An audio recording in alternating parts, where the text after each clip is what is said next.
palihim na sinundan ni Wilson si Cindy na hindi niya alam na nililin lang siya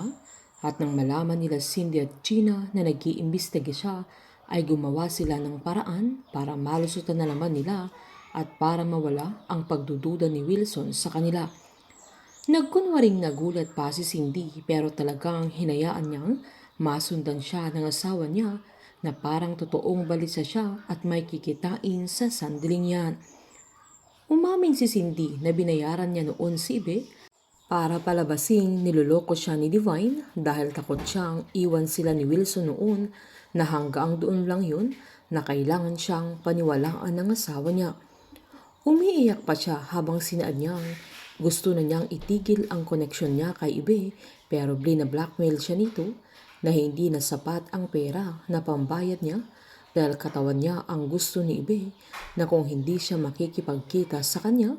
ay sisirain niya lahat at nagpaawa-epek pa siya na naiintindihan niya kung hindi na siya mapapatawad ni Wilson kailanman na nanindigan siyang hindi niya pinatay si Divine na kahit mamatay na siya.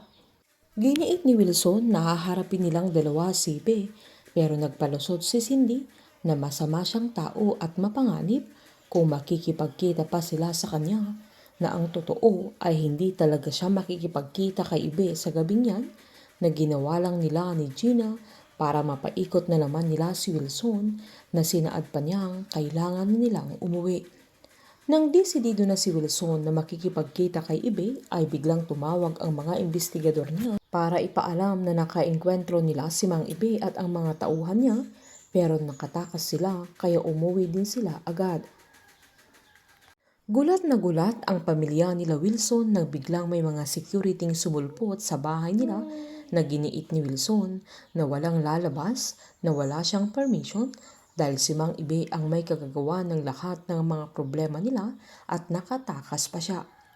Sinaad ni Cindy na pwedeng siya na ang isunod niya at pwede din silang lahat kaya kailangan nilang makinig na sinabihan din niya si Caroline na tama ang sinabi niya sa dalaga noon na masamang tao si Ibe na kailangang makinig ni Caroline sa kanya. Sinaad pa ni Wilson na muntik nang nabaril si Bingo kung hindi dumating ang mga tauhan niya dahil siya ang susunod na target ni Mang Ibe na mas lalong nag-alala si Caroline pero sinaad ni Wilson na okay lang ang binata at ang pamilya niya na hindi alam ni Caroline na napahamak ang binata. Habang nagpapaliwanag si Wilson sa mga anak niya ay palihim na nagtitinginan sila Cindy at Gina dahil hindi na natauhan pa si Wilson na lagi siyang napapaikot ng dalawa para hindi sila mahuli sa krimeng ginawa nila kay Divine at Annie.